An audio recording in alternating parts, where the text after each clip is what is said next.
बात कर रहे हैं कि माउंट के ऊपर जो लाहौर था, जो बस्तियां बनी हुई थी, वो अभी भी आसार हमें मिलते हैं वॉल्ड सिटी में।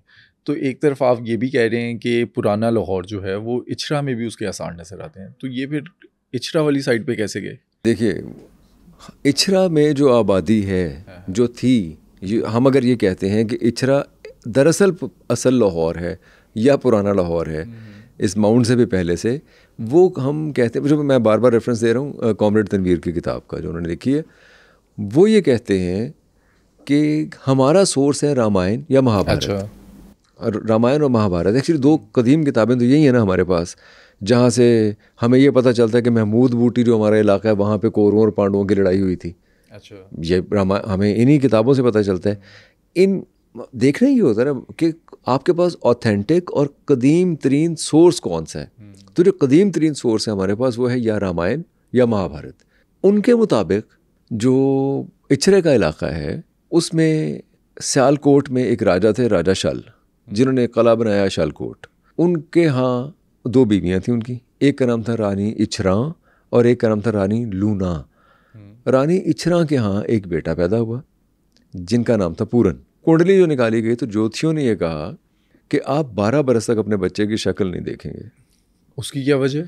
हाँ, उसकी वजह नज़र का लगना या क्योंकि वो खूबसूरत बहुत है, आप देखेंगे नहीं, मतलब उन्होंने राजा से कहा। तो राजा ने खैर कोई मसला नहीं था उसके लिए, उसने अलहदा से उनकी निगहदाश्त का इंतज़ाम कर दिया कि कहीं जो तरबियत होती रही। 12 बरस के बाद राजा ने ख्वाहिश जाहिर की कि 12 बरस पूरे होंगे तो मैं पूरन की शक्ल देख, मतलब मैं मिलना चाहता हूँ पूरन से। या पूरन ने ख्वाहिश जाहिर की। तो जब पूरन को देखा गया तो वो माशाल्लाह बड़ा वजी और खूबरू और बहुत ही ज़हीन फतीन किस्म का लड़का नज़र आया।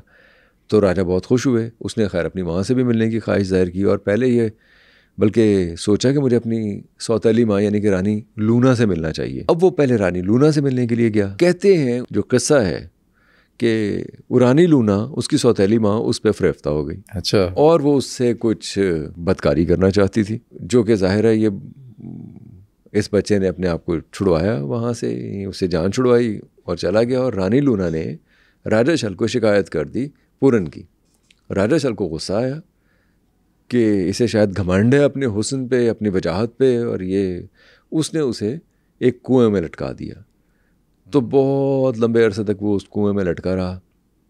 उसकी माँ रानी इचरा को इन्होंने भेज दिया, जलावतन कर दिया आप समझ लें।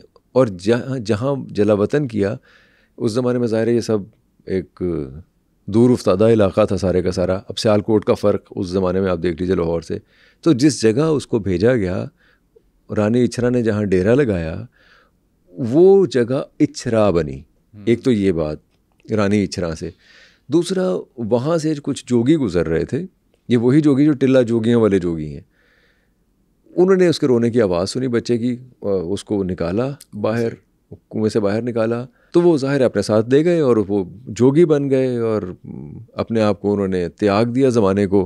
पूरन भगत और भगत बन गए। पूरन भगत फिर आए वापस सियालकोट। अच्छा। उसी इलाके में, अपने बाप के इलाके में।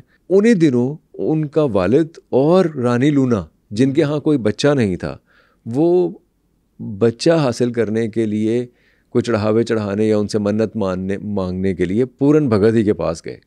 तो पूरन ने उन्हें बताया कि मैं दरअसल वो बच्चा हूँ जिसको आपने कुएं में लटका दिया था, और अपनी बेगुनाही का एहसास दिलाया। तो जो कि हो, वो मान गई।